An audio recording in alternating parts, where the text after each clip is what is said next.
Hello, my dear! Welcome back sa ating YouTube channel. My name is RJ. At ang gagawin natin ngayon mga my dear, yung first 15 days para sa buwan ng September 2023.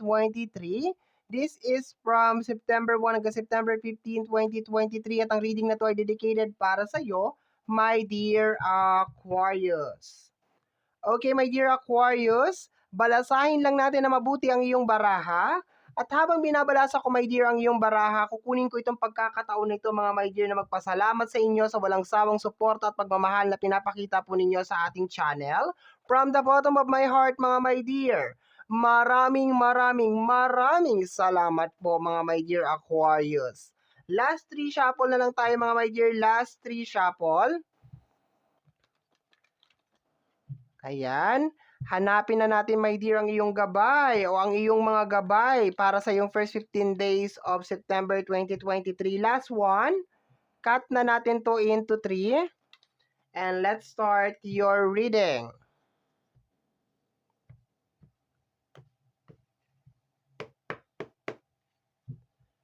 Okay, my dear Aquarius. Ay, natupi. O, para sa'yo to. Para sa'yo ang barahang ito. Ano to? The Three of Swords. Ano ba yan? Kaya pala natupi. Okay, ang kagandahan lang, my dear, sa card na to, kasi dito, my dear, sa set of cards na to, ayun oh, nasa ilalim din. Papaliwanag ko pa naman sana. Ayan oh, nasa ilalim din. Dalawa ang Three of Swords niya. Dito sa Three of Swords na to, my dear, meron kang nalaman or meron ka palang malalaman. Dito naman, my dear, nalaman mo na siya. And panahon na para palayain siya, my dear. Kasi kung makikita mo, my dear, ayan oh, ayan, pinapalaya na ng ating Three of Swords yung kanyang mga emotions sa kanyang dibdib. Masakit man ito dito sa puso ko. Ang galing, no? Nasa ilalim din yung isang Three of Swords. Dalawa yung Three of Swords niya dito, ewan ko bakit. Baka yung gumagawa ng card na to, my dear, is grabe talaga, my dear, yung pinagdadaanan. But, my dear, sa energy ng first card mo, nagpapalaya ka, my dear. Nagbabawas ka, my dear, ng mga hinanakit, ng mga puot sa iyong dibdib. Energy din ito, my dear, ng acceptance. Okay? So, baka ina-accept mo na yung isang bagay o yung isang sitwasyon sa buhay mo. Okay? Para lumawak, my dear, ang ating reading, kunin na natin ang mga kasama niyan.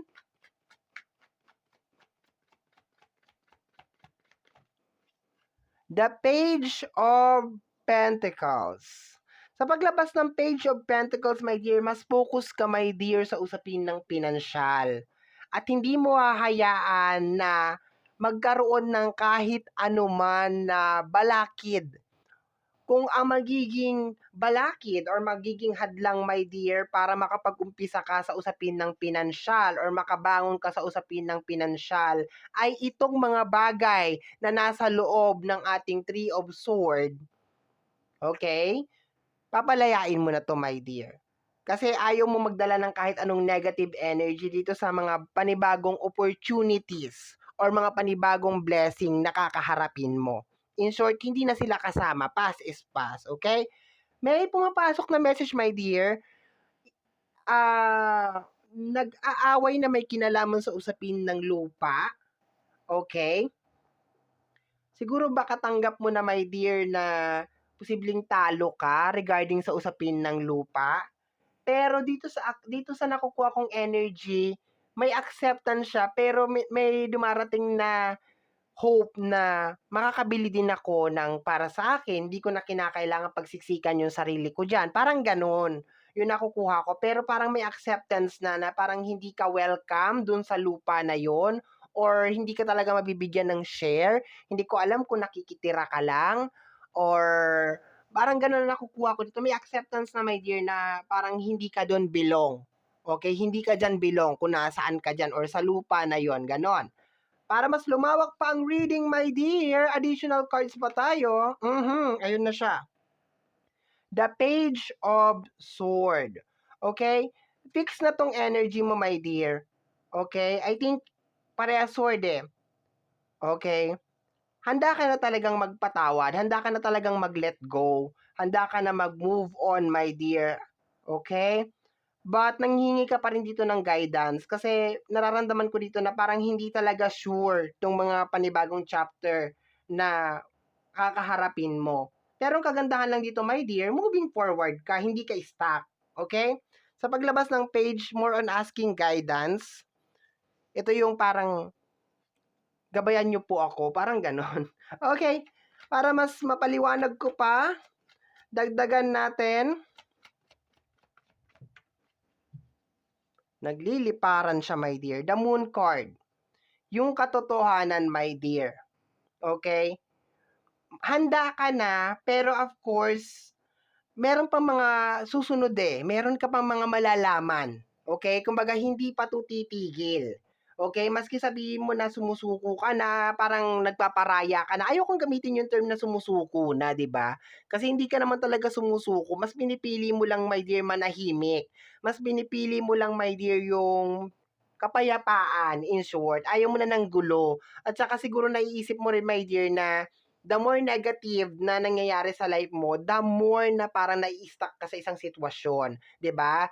Kasi sabi nga nila, the number one or isang rules pala ng pagmamanifest is dapat clear ang iyong heart and clear ang iyong intention. Kasi kung hindi clear ang iyong heart, meron mga blockage yan. Kahit ano pa yung minamanifest mo, my dear, hindi yan siya mangyayari. Kasi bakit? Yung heart mo is maraming blockage. Okay? Hindi makakadalo yung usapin ng manifestation. Kung nag-manifest ka, my dear, kunyari gusto ko ng ganitong pera, ganitong ganyan, gusto ko ng ganon, tapos yung utak mo tsaka yung puso mo, ang daming gumugulo, there's a tendency, my dear, na hindi mo makukuha yung bagay na gusto mo mangyari. But sa paglabas, my dear, ng ating moon card over here, meron pang mga sikreto na nagsisipaglabasan, okay? Meron ka mga hinala, my dear, na mabibigyan pa siya ng linaw. Sa pag-move forward mo sa buhay na ito, my dear, sa paggawa mo, my dear, ng mga diskarte at pag-welcome mo ng mga blessing, marami ka pang matutuklasan, okay? Kasi pakiramdam ko parang hindi sila titigil, maski na parang pinipili mo na na magpakumbaba, pinipili mo na na mag-move forward, di ba? Or iparaya na lang yung mga bagay sa kanila, di ba? Meron ako nakukuha na energy na parang hindi tumitigil, ayaw talagang tumigil. Parang gustong-gusto ka talaga makita na bumabagsak. Okay? Additional message tayo sa Three of Sword. Three of Sword, tingnan natin kung ano tong pinapalaya mo. Tingnan natin kung ano tong eksena na to. The World card. Gusto mo lang talaga ng peace on earth, my dear. At alam mo, my dear, na hindi ka magkakaroon talaga ng kapayapaan hanggang hindi mo pinapalaya itong mga to. Kasi itong world card, last to, my dear, last to sa ating mga major arcana, world card. Ibig sabihin, happy ending completion. So, I think, my dear, kung ano tong bagay na to, nabibitawan mo, my dear, sa first 15 days of September na may kinalaman sa emosyon or mga kinikimkim mo na sama ng loob, medyo matagal na tong na-stuck dyan. Okay, lalo na yung energy na may kinalaman sa usapin ng lupa. Hindi ko alam kung nag-aaway-away ba kayo na may kinalaman sa usapin ng lupa or parang nakikitira ka lang dyan and then nararamdaman mo na parang hindi ka welcome or parang nararamdaman mo na wala ka naman talaga mahihita doon. Yun ang nakukuha ko. Pag new beginnings ka rin, my dear, kasi ang world card natin, mas pinipili mo, my dear, na mag-umpisa. Ito yung typical na okay lang mawala na sa akin lahat, basta yung sarili ko buo. Totoo yon kasi maski yung lola ko sinabi sa akin to, my dear Aquarius. 'Di ba? Maski mawala sa iyo lahat, mawala na yung pera, mawala na lahat ng mga pinagpaguran mo, lahat ng mga naipundar mo sa buhay. As long as yung puso mo at saka yung isip mo buo, lahat ng mga bagay na nawala sa iyo, my dear, mababawi mo yan. Lola ko na mismo nagsabi sa akin yan. Okay? So, minsan kasi masyado tayong kumakapit dun sa mga bagay na ano na kumbaga parang alam naman natin na hindi na talaga magwo-work. Additional message pa tayo mga my dear, additional message. May naalala tuloy ako, my dear Aquarius. Ugali nating mga Pilipino, eto ha, ugali nating mga Pilipino, yung typical na pag merong sirang TV. 'Di ba? May sirang TV, Seven of Swords yung nahulog. May sirang TV, may sirang washing machine, sasabihin, pakilo na natin to, tapon na natin to. Sasabihin, wag. 'Di ba? Wag. hanggang ang mangyayari, mabubulok na lang yung TV o yung washing machine, yung amplifier, yung mga component, ganyan. Nakailang bahay na po ako nalipatan, lagi pong ganyan. Okay? Hanggang sa nasira na lang, hanggang hindi pa talaga nakikitang nabubulok, 'di ba? Yung isang bagay hindi po talaga bibitawan. And I think, my dear, ganun yung eksena mo. Ang tagal mong kumapit dito sa negative energy na 'to. Okay, hindi naman typical, my dear, na go hoard ka, 'di ba? Example lang yung TV na yun, yung appliances or something na inaano. Pero napakatagal mo na siyang hinawakan. Diyan sa puso mo, itinago mo yan sa puso mo, posible yung galit at kung ano-ano man, ayan. And umabot na siguro sa punto na nakita mo na hindi ka makakabili ng bago o hindi ka makakapag-umpisa hanggang hindi mo nile-let go 'to. Papaano ka makakabili ng bagong washing machine kung hindi mo ile-let go yung lumang washing machine, parang gano'n. Eh, alam mo naman na bulok na 'yan, alam mo naman na walang remedyo na 'yan, 'di ba? Sabihin natin maintindihan natin mga 1 month, 2 months, pero mga 3 years, 4 years, 'di ba? Shout out do'n sa mga kakilala ko na ganyan, 'di ba? 3 years, 4 years na yung washing machine ipapagawa pa rin, 'di ba? So, my dear, Seven of Sword. So, yung Seven of Sword natin is a backstabbing energy, mostly nagpaplano, revenge, okay, very sneaky na energy. So, I think, my dear, magiging malihim ka, my dear, related sa mga bagay na gusto mong gawin sa buhay mo. Medyo meron ako nakukuha dito na trust issue. Ayaw mong ipaalam or ayaw mong sabihin kahit kanino yung mga bagay na gagawin mo sa susunod. Kasi parang nag-uumpisa ka dito ng something and ayaw mo, my dear, na parang mausog or magkaroon ng evil eye yung mga bagay na gagawin mo. Okay? So, magiging malihim ka, my dear, related sa mga bagay na gusto mong gawin, lalo na sa usapin ng pinansyal, kung saan mo to dadalhin, anong gagawin mo, or magugulat na lang yung mga tao, my dear, sa paligid mo na meron ka ng ganito, meron ka ng ganyan, meron ka ng ganon. Ganon ang susunod mong atake. Surprise, surprise. Okay? Last 2 cards tayo, my dear. Last 2 cards. The King of Sword. Okay? Alam mo na talaga, my dear, kung ano yung gusto mo. Buo na to. Fix na to. Mag-new beginnings ka talaga. Although wala naman tayong full card over here, pero meron ka kasing world card eh. Mas pinipili mo, my dear, yung maging masaya ka. Okay? Kaysa naman kumapit ka dun sa mga bagay, yung typical na nakikita mo, pero hindi naman, wala naman nagiging ano sa buhay mo, wala na nagiging contribution. 'Di ba? Yung example ko nga kanina, nakikita mo nga yung washing machine, hindi mo naman nagagamit, 'di ba? Kasi sabi mo papagawa mo after 3 years nandiyan pa rin, 'di ba? I hope you're getting my point. Dito kasi, my dear, sa pagre-read ko, kumukuha ako ng mga example para mas naiintindihan. Pero hindi naman ibig sabihin, my dear, na nag-i-stock ka ng washing machine. It is just an example. 'Di ba? Kasi ugali nating mga Pilipino 'yan, na pag meron mga nasisira, imbes na ibenta na lang or something, sasabihin iaano daw, ipapagawa, 'di ba, or reremedyohan. Pero 3 years, 4 years na naka-stock. Okay. The Moon card and the Eight of Pentacles, related sa usapin ng work. So, kung hindi man to may kinalaman sa usapin ng relationship, family, posibleng related sa usapin ng work. Okay? Alam mo, my dear, na parang pinagkakaisahan ka or merong mga inggit or merong mga backstabbing na energy na may kinalaman sa usapin ng trabaho or ng pamilya or ng relationship. Okay? May mga ganon. In short, itong reading na to, ayaw lang talaga nila maging successful ka. Okay? Kaya magiging malihim ka. Okay, the Eight of Sword.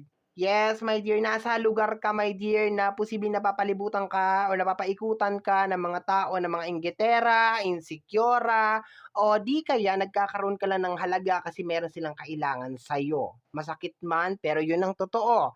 Pero dito sa card kasi ng ating Eight of Sword, kung makikita mo dito, my dear, ayan, nilalapit ko, natatanggal na yung kanyang blindfold. Yung isa niyang mata ay nakalabas na, okay? So, ibig sabihin, dahan-dahan niya na nakikita kung ano yung mga bagay na nagiging dahilan kung bakit nararamdaman niya yan. And yun yung nangyayari sa iyo, my dear. Dahan-dahan mo na nakikita yung mga negative energy sa paligid mo. Dahan-dahan mo na nakikita kung bakit hindi ka maka-move forward at kung ano man yung dahilan na yun kung bakit hindi ka maka-move forward, my dear. Sigurado akong tatanggalin mo yun, my dear, sa first 15 days of September. Okay? So, my dear, yan ang reading mo para sa yung first 15 days of September 2023. Somehow, my dear, kung nagustuhan mo to, especially kung napadaan ka lang, don't forget to subscribe. Pag-click po ang notification bell para ma-update ka sa aking mga upload. And free to like, free to share, and free to comment sa lahat ng ating mga videos. Once again, my name is RJ, also known as Apo J. Maraming salamat po and until next time. Bye-bye! Thank you, my dear!